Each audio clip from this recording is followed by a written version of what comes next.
Shalom, shalom.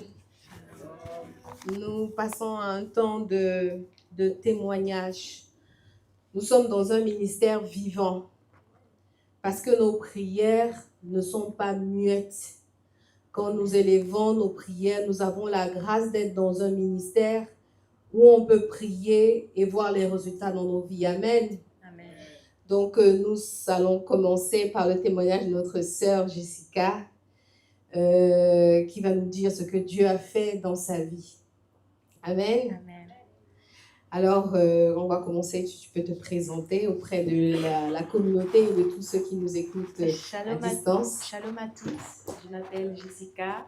J'ai 24 ans et je vis en Belgique. Alors, qu'est-ce que Dieu a fait pour toi? Je commence par où? Donc, il y a 3 sujets sur lesquels je vais parler aujourd'hui. Je pense que je commencerai par le sujet qui m'a touchée, traumatisée et montré la grâce de Dieu le plus et que ça me rend très émotionnelle aussi. Quelque temps passé, le pasteur me disait toujours « va faire ton passeport ».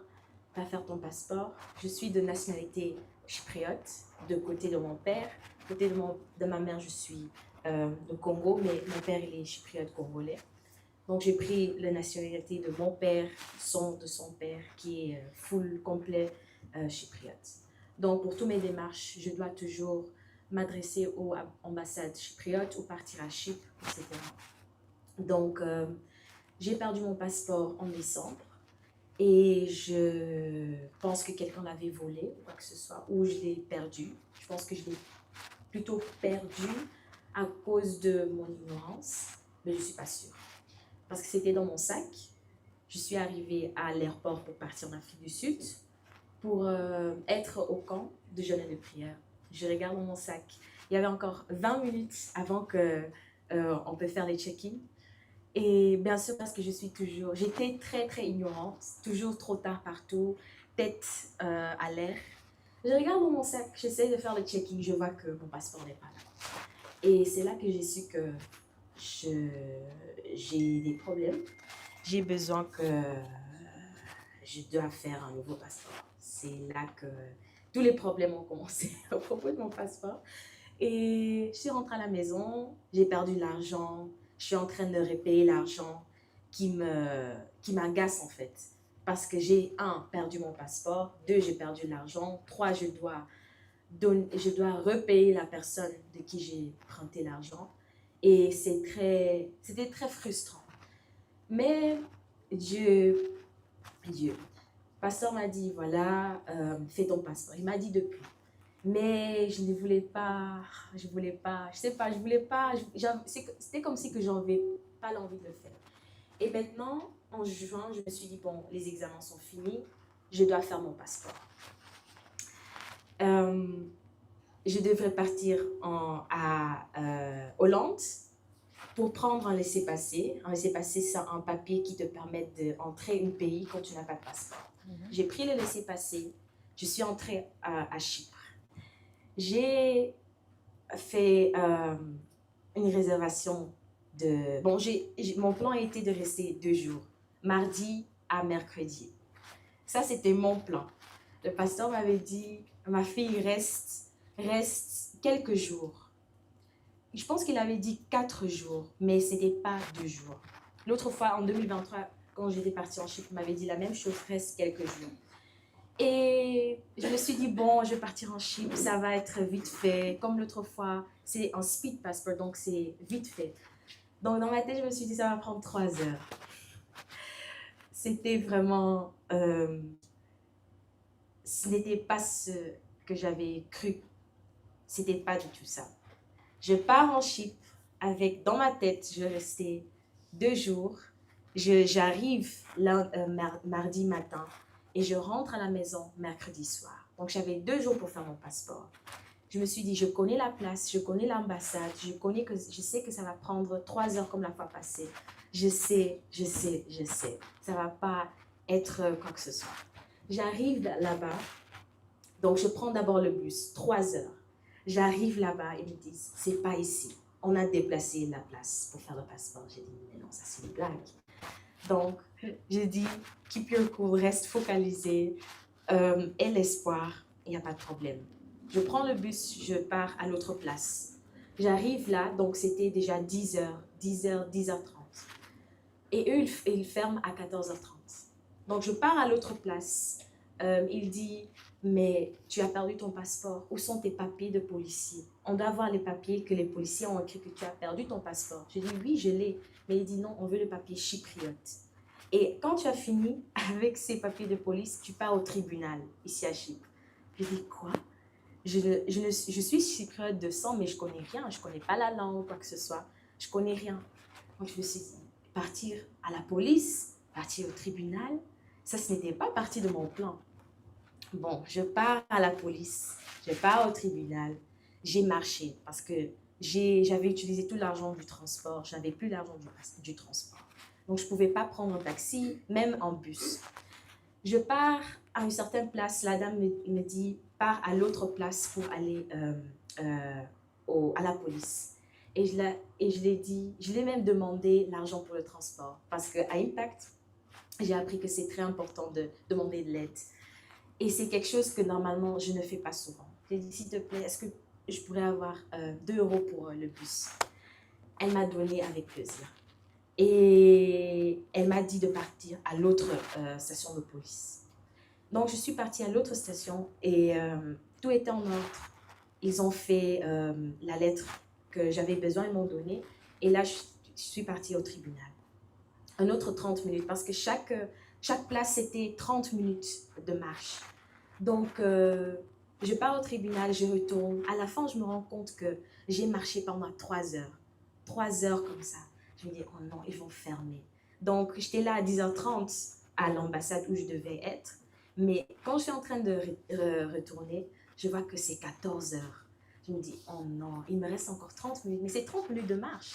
J'ai dit, ok, je vais essayer. J'ai couru. J'arrive là-bas. Je dis, oh, s'il te plaît, j'espère qu'ils vont pouvoir faire mon passeport. J'arrive là-bas.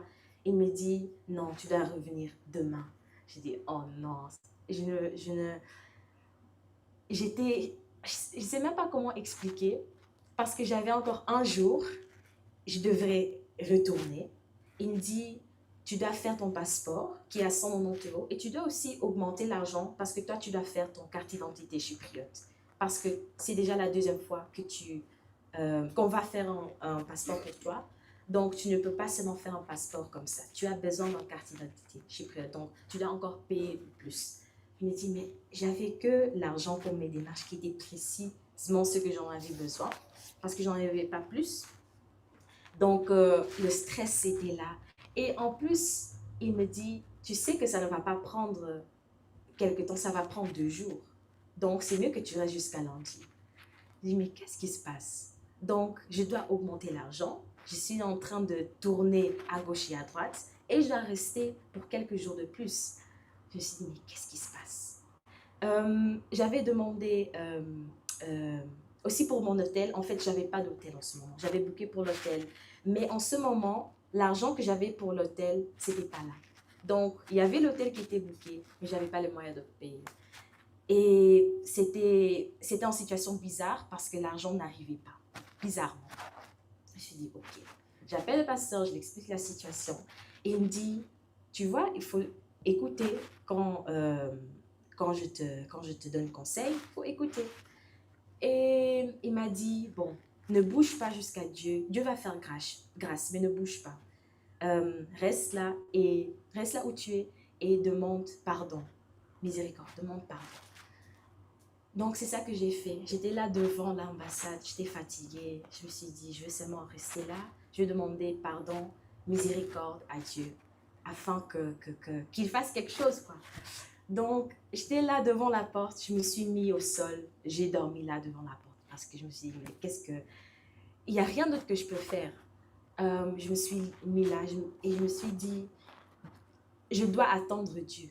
Je dois attendre parce qu'en ce moment, je peux rien faire. Il n'y a vraiment rien que je peux faire. Donc, j'étais là. Et j'attendais. J'attends. Je me lève de mon sommeil. Je me lève de mon sommeil. Je me sentais comme le prophète Elijah au moment quand il dit que Dieu, j'en ai marre, je vais mourir. Et il dort, et puis il se lève, et Dieu... Hein. Donc, je me lève, je me dis, tu ne peux pas rester là, tu dois partir. C'était super, ça faisait super chaud. J'avais mal aux pieds, mal aux jambes. Et je me suis dit, j'étais un peu découragée, quoi. Mais j'ai essayé à me garder aux paroles du pasteur. Parce qu'elle avait dit, Dieu va faire quelque chose. Parce que j'avais déjà fait mon part. J'ai dit pardon, je me suis excusée, j'ai dit oui Seigneur, je sais que je suis têtue, parce que j'essaie toujours à faire mon propre volonté, c'est vrai, c'est qui je suis, quoi. J'ai toujours été comme ça. Donc, je commence à marcher, je dis ok, je vais partir à l'hôtel là que j'avais booké, même si je sais que je n'aurai pas le moyen de payer, je vais faire avec, je dois payer avec l'argent de mon passeport. J'arrive, non, j'étais en train de marcher, il y a 2 filles qui sortent du restaurant. Il sort et dit, est-ce que ça va? On t'a vu que tu étais là, en train de dormir là devant, est-ce que ça va?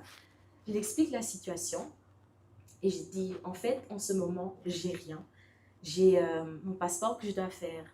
Ils me disent que je dois rester, mais je n'ai pas le moyen pour rester et je ne sais pas quoi faire. Elle dit, viens dedans, viens dans le restaurant. Elle me donne la nourriture, elle me donne du lot et elle me donne aussi un boisson gratuit. Et elle me demande aussi comment elle peut m'aider.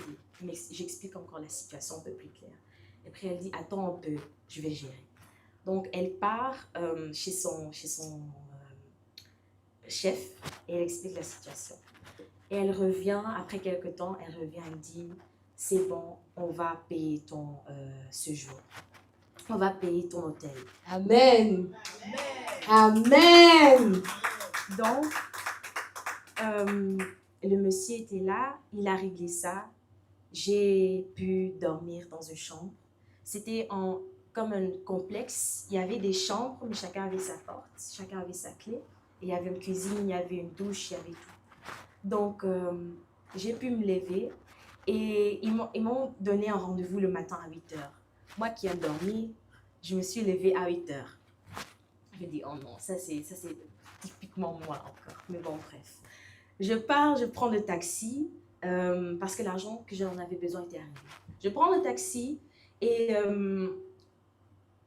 le taxi m'amène au mauvais endroit. Donc, quand j'arrive à l'ambassade, là, c'était 10h30. C'était 10h30, j'arrive à 10h30 au lieu de 8h. Bref. Je lui ai dit, voilà, je suis là encore, vous connaissez ma situation, je dois faire mon passeport parce que je sors ce soir, je pars à 20h. Mon vol était à 20h. Donc, en fait, je devrais partir vers 12h, 14h parce que c'était 3 heures de route. Voilà. Donc, la dame d'abord, elle s'est fâchée parce qu'elle dit, tu sais que je t'avais dit de venir plus avant parce que je ne sais pas si ton passeport va sortir avant 14h. Mais ça aussi, c'était un peu un problème pour moi parce que je devais sortir vers 13h, 12h. Je dis, bon, voilà. Je lui ai dit, bon, je sais, je suis un peu tard, etc. J'avais pas vraiment quelque chose à dire. On fait les démarches, je remplis les papiers, tous les formulaires et ils essayent à le faire le plus vite possible. Et il dit, bon, c'est 10h maintenant, mais attends jusqu'à 14h ou bien après 14h, on verra si ton passeport sera prêt. J'appelle le pasteur, je l'explique. J'ai dit, pasteur, voilà, encore ABC, un qui se passe. Le pasteur me dit, c'est pas grave, ton passeport sortira avant le temps. Je dis, ok, s'il le dit, ok. Donc, je sors, je pars au restaurant là-bas, un autre restaurant. En plus, la fille qui m'a proposé la nourriture, elle a dit, ne mange pas dehors. Quand tu as faim, mange ici, gratuit. Donc, je vois que le restaurant n'était pas ouvert, donc je pars quelque part. C'était 10h30, 11h, j'attends jusqu'à 13h, 13h30. J'ai dit, je sais que c'est impossible, mais je vais seulement regarder si le passeport peut-être il est prêt. Je me mets dans la queue. J'ai dit, oh, la femme, elle va crier sur moi encore parce que je suis trop tôt. Donc, j'attends. Et elle est en train de regarder les enveloppes. Elle cherche dans les enveloppes. Et elle cherche si mon passeport est là. Elle regarde dans un bac, il n'y avait pas. Elle regarde dans l'autre, il n'y avait pas. Et elle prend une autre il y avait trois... Notre pile. Voilà, notre enveloppe. Il y avait 3 enveloppes. Elle regarde, elle regarde, elle regarde. Et en ce moment, je vois que elle prend l'enveloppe. C'était sur enveloppe. Elle prend l'enveloppe et elle prend mon passeport. Amen. Donc, j'ai pu avoir mon passeport, pas dans 2 jours, pas dans 3 heures, mais je pense dans 1h30, 2 heures, j'ai eu mon passeport. Amen. Et j'ai pu prendre le bus, prendre mon vol, comme moi je l'avais prévu. Et dans ce voyage, j'ai vu un peu mon côté... j'essaie toujours à faire les choses, à être trop indépendant, pas demander de l'aide et croire en mes propres forces. Et j'ai vu, je dis pas que Dieu a bloqué, mais j'ai vu qu'il y avait tellement de choses qui n'allaient pas et j'avais plus de contrôle. Et Dieu, pour moi, c'était comme si qu'il voulait me montrer que ce n'est pas toi à chaque fois. Je vais mettre ça en hold et là, moi, je peux faire quelque chose pour toi. Donc, j'ai pu prendre mon vol, retourner en paix. Je suis retournée à la maison. Et en fait, jusqu'à aujourd'hui, c'est tellement marrant ce qui s'est passé. Parce que c'est un des premières fois que j'étais complètement dans ses mains, très, très vulnérable, seule là-bas dans un pays que je ne connais pas. Et il a pris soin de moi de début à la fin. Même quand j'avais planifié de faire tout seul, il a pris soin de moi. Et c'était une expérience très traumatisante, mais ça m'a beaucoup appris. Ça m'a vraiment beaucoup appris. Amen. Amen. Rendons grâce à notre Dieu parce qu'il nous dit demandez et vous recevrez. Dieu nous invite à travers le témoignage de notre sœur à vraiment déposer tous nos fardeaux entre ses mains. Il nous demande de toujours solliciter sa volonté et crier à lui. Notre sœur était dans la difficulté parce qu'elle a crié à Dieu, il lui a ouvert les portes. Un autre enseignement qu'on peut retenir de son témoignage, c'est que écoutons la voix de Dieu qui se prononce chaque jour à travers les messages et les conseils de notre pasteur. Nous avons le cœur vraiment dur. Que Dieu nous accorde la grâce d'avoir un cœur plus à l'écoute aux messages, aux conseils de notre pasteur. Parce que s'il y avait eu obéissance, il y aurait eu moins de troubles certainement dans son cas. Mais en tout cas, on rend grâce à Dieu pour sa main et pour l'intervention de notre pasteur Jétro. Amen. Amen.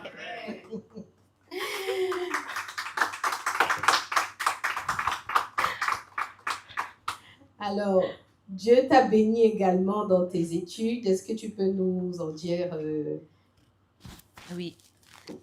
J'ai toujours eu beaucoup de difficultés dans mes études et de plus en plus, je vois pourquoi. Mais c'est un mix de beaucoup de choses, d'où je viens, qui je suis, les bon, je dirais pas, oui, je dirais les blocages. Il y a beaucoup de choses qui faisaient partie. Et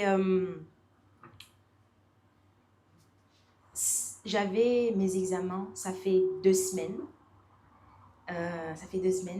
J'avais 8 examens. J'avais 8 examens. Et en fait, j'avais 2 semaines à me préparer, mais je n'arrivais pas. J'étais dans la distraction et je n'arrivais pas vraiment à me préparer. Qu'est-ce qui t'en empêchait? J'étais distraite. Par quoi? J'avais constamment l'envie de faire d'autres choses. Donc, j'étais là devant mon ordinateur en train d'essayer, mais je n'arrivais pas vraiment à avancer. Je me disais toujours, oui, fais ça, fais d'abord quelque chose d'autre, fais tel et tel et tel. Et avant que je me rende compte, c'est le soir. Donc, Est-ce que tu avais prié par rapport à ce sujet? non, je pense pas que j'avais prié. Bon, en fait, si, parce que quand j'ai commencé mes examens, mais à chaque fois quand je commençais à étudier, je mettais l'huile d'onction sur ma tête, je priais et voilà la grâce pour pouvoir étudier quoi. Et mais je n'arrivais pas et je comprenais pas vraiment pourquoi je n'arrivais pas, mais c'est quelque chose qui se répète. Et après, pendant que j'étais en train d'étudier, je suis venue à l'église. Et il y avait quelque chose qui a changé. Il y avait quelque chose qui a changé. Et quand je suis retournée à la maison, je n'avais plus trop de temps pour étudier, mais les choses commençaient à aller mieux et mieux et mieux et mieux. J'avais parlé au pasteur. Non, le pasteur, il parlait du fait qu'on devrait donner quelque chose en action de grâce ou quoi que ce soit quand on vient voir Dieu. Et quand il avait dit, je me suis dit, ok, tu dois faire ça. Tu ne peux pas toujours venir et ne pas bénir ceux qui te bénissent. J'avais fait ça. J'avais également donné le sadaka, donc la petite boîte qu'on a là derrière. J'avais parlé au pasteur à propos de ça et j'étais convaincue que ça pourrait m'aider à avancer. Ça pourrait débloquer tout ce qui était bloqué pour La situation. Voilà, ma situation. Et effectivement, après ça, j'étais retournée. Je voyais que je partais à la bibliothèque et tout. Il y avait un shift, il y avait quelque chose qui s'est passé. Bien sûr, je ne veux pas dire que tout allait parfaitement, mais bien sûr, il y avait une petite distraction ici et là-bas. Mais j'étais plus concernée, j'étais plus focalisée. Je voulais vraiment, vraiment, vraiment passer.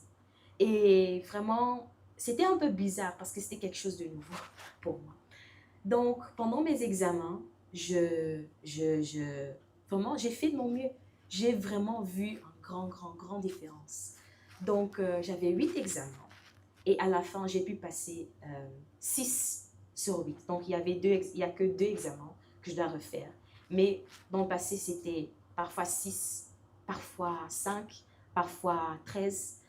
Donc là, je me suis dit, il y a quelque chose qui s'est passé. Donc, de 6 examens, il y avait aussi un examen que je n'arrivais pas à passer. À chaque fois, j'avais un 8, à chaque fois, j'avais un 9 sur 20. Et cette fois, pour une fois, j'ai finalement obtenu un 14. Wow. Donc, pour moi, c'était une grande évolution. Amen. Gloire à Dieu. Donc, voilà. Et j'ai dit au pasteur, mes études, ce n'est pas nécessairement difficile, mais à chaque fois, je n'arrive pas. Et voilà, il m'a expliqué qu'il y avait d'autres choses qui se passaient. Donc maintenant, quand j'ai regardé cet examen, je me suis dit, mais c'était tellement facile. Je devrais seulement étudier. C'était tellement facile. J'ai écrit l'examen et je vois, j'ai un 14. Je me suis dit, mais allez, il y a quelque chose. Il y a quelque chose qui s'est passé là, le moment quand je suis allée à l'église et j'ai fait ce que je devrais faire. Il y a quelque chose qui a changé. Donc, voilà, ça c'est ce que je peux dire à propos de mes examens. Amen. Le témoignage de notre sœur nous enseigne de beaucoup de choses. Elle nous montre à travers son expérience la puissance des offrandes. La puissance des offrandes. Dieu nous demande de ne pas le tromper. Parce que par nos offrandes, nous montrons à Dieu une fois de plus qu'il a la première place. Dans la situation précédente, en s'humiliant à Dieu devant l'ambassade, elle remonte encore une fois de plus à Dieu qu'il a la première place, qu'il est le pourvoyeur de toutes choses. Quand nous ramenons nos prémices, nos dons, quand nous donnons à d'autres, c'est notre façon de dire à Dieu qu'il est l'alpha, l'oméga, le pourvoyeur de toutes choses. Donc, comprenons que nous n'avons parfois pas la maîtrise d'où nous venons, de ce que nous portons dans nos vies. elle prie, elle met l'huile d'onction. Mais il faut une grâce particulière parce qu'elle n'est pas encore libérée de certaines choses. Et cette grâce, on l'obtient à travers nos offrandes. C'est une grâce qui est donnée comme ça, gratuitement. Et il dit dans Malachie que testez-moi et vous verrez si je ne vais pas ouvrir les écluses du ciel. Amen. Et les écluses du ciel ont été ouvertes pour notre sœur. Amen. Amen. Amen. Dieu t'a également encore béni. Hein? Tu es vraiment, Oui. Oui. il t'a béni également en te délivrant. Est-ce que tu peux nous dire de quoi est-ce que tu as été délivré? Oui, le dernier temps, je ne sais pas qu'est-ce que Dieu est en train de faire, mais il est vraiment en train de me mettre dans ma place. Amen. Dans tout ce que je suis en train de vivre, je vois vraiment qu'il est en train de me briser. Parce que j'étais quelqu'un de très fier, toujours été quelqu'un de très fier. Et il est vraiment en train de m'apprendre comment de ne plus compter sur moi-même et de laisser le contrôle. Après l'enseignement de vendredi, je me suis mis ici hier. Je me suis dit, bon, je vais un peu méditer, je vais un peu penser à ce qu'on a,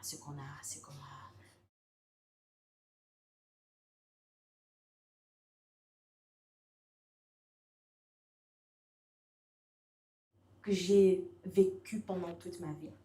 Et aussi, le pasteur m'a beaucoup aidé avec ça. Et j'avais une tendance de vouloir séduire. Comme tout le monde le sait. J'avais cette tendance, mais c'était naturellement. C'était mon problème. Et ça venait de loin.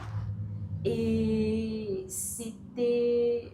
Quand le plan de prière que j'avais donné ce matin, ça venait du fait... Parce que quand j'avais vu ça, la délivrance d'hier, je me suis dit, ok, il y a vraiment des choses qu'on ne sait pas. Hier, quand j'étais là, j'étais en train de confesser et le pasteur m'appelait et je dis, oui, pasteur, regarde, je viens de confesser à Dieu que j'aime tellement séduire spécifiquement les hommes mariés. J'avais dit ça parce que je savais en moi que les hommes qui ne sont pas mariés ne m'intéressent pas. C'est quelque chose que je faisais naturellement. Je ne pouvais pas dire qu'est-ce que j'obtiens matériellement, mais ça me donnait un grand sentiment de satisfaction, d'accomplissement, et je sentais comme si que je gagnais quelque chose. Et pour moi, c'était devenu normal. Et voilà, le pasteur, quand j'étais là, j'étais en train de confesser à Dieu, j'étais en train de parler de ça. Le pasteur m'appelle et je lui explique. Et il dit, oui, tu sais, viens dans mon bureau dans 30 minutes. Et en ce moment, le pasteur me disait, oui, il commençait à dire les choses que pour moi, c'était un peu random. Au début, je me suis dit, mais ça vient d'où tout ça? Il disait, oui, tout ce qui est en toi, c'est ta mère. C'est l'esprit de ta mère. Parce que comment une jeune fille comme toi peut avoir tellement cette tendance, ce désir de vouloir seulement séduire les hommes mariés parce que tu es jeune et tu n'as pas vécu quoi que ce soit pour vouloir faire ça. Et je dis, oui, c'est vrai. Elle a dit, ce n'est pas toi, c'est une puissance, c'est un démon. Et je dois avouer parce que c'était quelque chose qui était plus fort que moi. Et random, parce que ce n'est pas que j'ai vécu quelque chose et ça a amené telle situation afin que je désire à faire tout ça. Donc, il a dit oui, c'est l'esprit de ta mère. Oui, c'est l'esprit de ta mère que tu as pris. Donc, c'est à travers ce moment, à partir de ce moment, que la délivrance a commencé. Et j'ai dû me détacher de l'esprit de ma mère. J'ai dû renoncer à la destinée de ma mère. Une destinée qui, quand je me regarde, je vois ma mère. Depuis que j'étais jeune, je voulais être comme ma mère. J'aimais ma mère plus que tout, et toujours, mais tout son être, je voulais l'être. Le pasteur dit, tu ne prends pas seulement ce que tu aimes de la personne, tu prends aussi ses problèmes. Et c'était exactement. Je voulais être comme ma mère, je voulais la beauté de ma mère, je voulais tout ce que ma mère, tout ce qu'elle est, je voulais l'être. Et hier, pendant la délivrance, donc il y avait la délivrance, euh, et j'ai dû renoncer. J'ai dû renoncer à elle, j'ai dû renoncer à sa vie, j'ai dû renoncer à son futur. C'est venu un peu random parce que je ne m'attendais pas à ça, mais c'était l'essence, the essence, donc toute ma vie était là, quoi. La racine de tous mes problèmes, la racine ça expliquait tellement, parce que j'ai eu des délivrances, mais ça expliquait tellement pourquoi il y avait ABCD. C'était tellement personnel. Et ce que j'ai aussi, je me suis aussi rendu compte quelques semaines passées, par exemple avec mon nom, j'avais eu tellement de difficultés à me séparer avec mon nom, parce que pour moi, c'était lié avec ma mère. C'était une des choses qui me connectait encore avec ma mère, le nom qu'elle m'avait donné. Donc,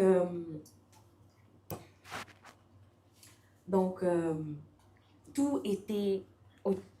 C'était comme si mon être, tout était lié. Voilà, tout était lié. Et ma vie était liée à elle. C'était comme si elle était un peu le centre de tout ce que je voulais faire, tout ce que je voulais être. Et je voyais toutes sortes de patterns. J'étais ma mère de A à Z. Donc, voilà, par la grâce de Dieu, Dieu a pu me révéler ça parce que je sais que moi, je ne pouvais jamais arriver jusqu'à cette racine, voilà, cette révélation. Parce que dans ma tête, je l'aimais, mais ce n'était pas que je voulais avoir sa destinée, ça ne tournait pas dans ma tête. Donc hier, par la grâce de Dieu, j'ai pu confesser, j'ai pu prononcer et dire que je ne veux pas être comme ma mère. Parce que je voyais déjà la vie que j'étais en train de mener, les travaux que je faisais, la façon dont je pensais, tout. Même les hommes que j'aime, même les hommes que j'attire, c'était vraiment ma mère. Et j'attirais que les hommes qui étaient comme mon père. Je voulais que les hommes qui ressemblaient comme mon père. Et c'était vraiment grave. J'étais une photocopie. Et il n'y avait rien qui pourrait me séparer de ça parce que c'était tout ce que je voulais. Donc, voilà, c'est un peu ce qui s'est passé. J'ai dû renoncer, j'ai dû me séparer. Et voilà, Dieu va continuer à faire le reste. Et c'est vraiment quelque chose que je veux maintenir. C'est vraiment quelque chose que parce que à chaque fois quand j'ai des pensées, quoi que ce soit, tout est toujours lié à ça. Et je ne veux plus que ma destinée soit liée à ça. Je sais que ma destinée ne sera plus liée à ça. Amen. Et je rends vraiment grâce à Dieu parce que c'était tellement random. Je ne m'attendais pas à ça. C'était vraiment, vraiment huge pour moi. Nous allons projeter la délivrance de notre sœur pour partager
et qui va l'aider à grandir dans le Seigneur.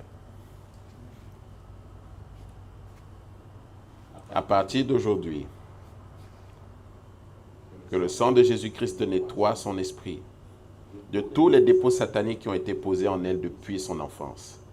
Tous les souvenirs, tous les souvenirs démoniaques, tout ce qui permet à l'ennemi de connecter à elle par tout ce qu'elle a vu, tout ce qu'elle a entendu, tout ce à quoi elle a été exposée. Que le sang de Jésus-Christ nettoie tout au nom de Jésus. Le salut complet dans son corps, dans son âme et dans son esprit. Saint-Esprit nettoie tout. À partir d'aujourd'hui, elle sera une nouvelle créature. Au nom puissant de Jésus.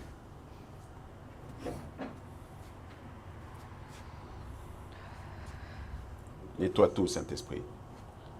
Tout, depuis la racine. Tout. Tout dépôt satanique qui a été posé en elle. Nettoie. Enlève tout. À partir d'aujourd'hui, c'est une nouvelle créature.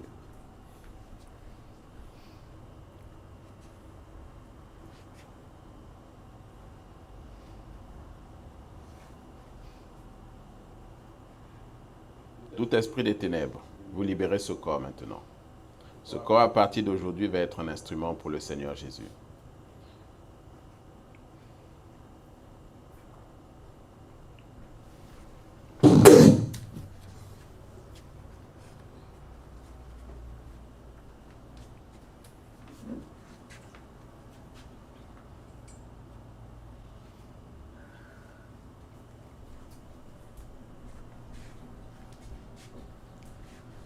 Saint-Esprit, prends ta place dans ce corps, ta place légitime, au nom de Jésus. Merci Seigneur Jésus pour ta fille.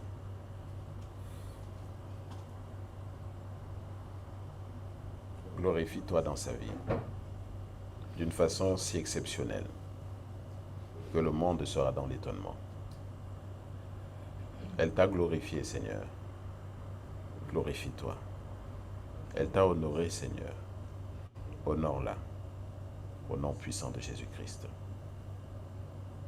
Au nom puissant de Jésus-Christ. Je déclare la liberté. Je déclare le succès. Une vie d'accomplissement.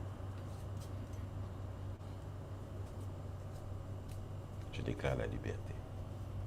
À partir d'aujourd'hui, tu es libre d'être qui Dieu t'a créé pour être. Amen.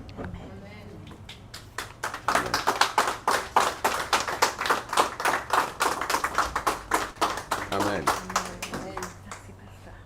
Merci à Jésus. Ton obéissance. C'est nous qui choisissons la vie que nous voulons avoir.